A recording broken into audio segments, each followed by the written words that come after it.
Ça y est, après s'être tant fait désirer, l'été est enfin arrivé à Villejuif.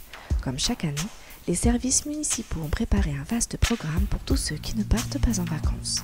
Mer et campagne, voilà un thème bien alléchant qui permettra aux petits et aux grands de butiner parmi les mille et une activités de l'été. Lundi 8 juillet, les ateliers artistiques démarraient à l'école municipale des Beaux-Arts.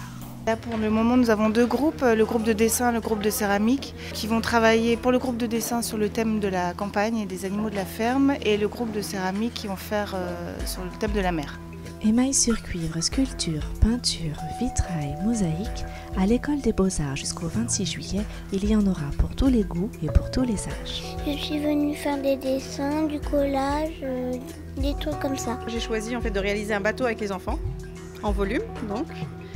Et sur ce bateau, on va y mettre plein de petits décors de poissons, rajoutés par la suite. Pourquoi tu veux faire le Titanic ? Parce que le Titanic, comme il est coulé, je voudrais bien qu'il existe encore. Ici, on peut faire des choses qui sont assez libres pour les enfants qui peuvent. Et à chaque fois, il y a un thème différent, il y a poterie et puis il y a plein d'autres choses. Pour les plus petits, passer l'été à Villejuif, c'est aussi apprendre et grandir. Mardi 9 juillet, à la maison des parents, les petits curieux ont ouvert leurs oreilles et leurs yeux pour écouter des comptines et des histoires. La lecture, ça permet d'entrer dans le langage, d'aider l'enfant à grandir au niveau du langage, à s'exprimer de mieux en mieux. Et plus ils auront de lectures variées par différents adultes, en fait, de différentes manières, dans différents lieux, et mieux ils s'approprieront en fait le langage et puis plus tard l'écriture et l'apprentissage de la lecture. Et puis les jeudis, c'est une alternance d'activités d'éveil. Il y aura un atelier d'accompagnement aux techniques d'endormissement et de berceuse pour les tout petits qui connaissent quelques difficultés à s'endormir, ça n'est pas si rare.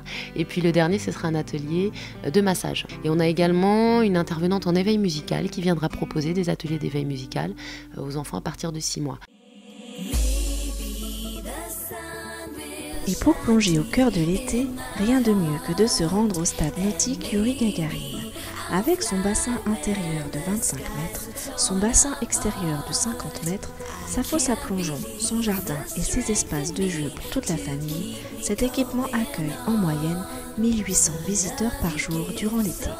Enfilez vos maillots et venez vite vous rafraîchir. Si l'été a déjà bien été consommé au sein des structures de la ville, c'est à partir du 16 juillet que vous pourrez le déguster en plein air au parc Pablo Neruda. Il y aura des soirées tous les vendredis soirs, les samedis soirs avec des barbecues ouverts, puis différentes animations tout au long de l'été par différents services de la mairie. Toutes ces animations seront donc placées sous le thème de la mer et de la campagne. Cette ambiance, créée et installée dans le parc par les services techniques et l'école municipale des Beaux-Arts, transportera tous les Villejuifois le temps d'un été. Pour les petits, un espace petite enfance sera proposé. Pour les plus grands, des activités culturelles, sportives et de plein air. Tout le monde y trouvera son compte et la jeunesse ne sera pas en reste. Alors la jeunesse, ce sera plus particulièrement le vendredi après-midi avec les structures ouvertes qui viendront faire des activités et le soir où ce sera des soirées plus spécifiques à la jeunesse, des concerts, des jeux et aussi le service des sports a prévu des choses pour les adolescents. Et si le temps n'est pas de la partie, pas d'inquiétude, l'été continue. En cas de pluie, il ne faut pas hésiter à venir, il y aura toujours des agents sous le kiosque du parc pour vous indiquer, puisque nous allons essayer au maximum, dans ces cas-là, de décaler les activités dans les salles municipales du centre-ville. Retrouvez le programme de toutes les activités de l'été à Villejuif sur le site internet de la ville ou au kiosque du parc Pablo Neruda, où des ordinateurs seront également mis à disposition des habitants.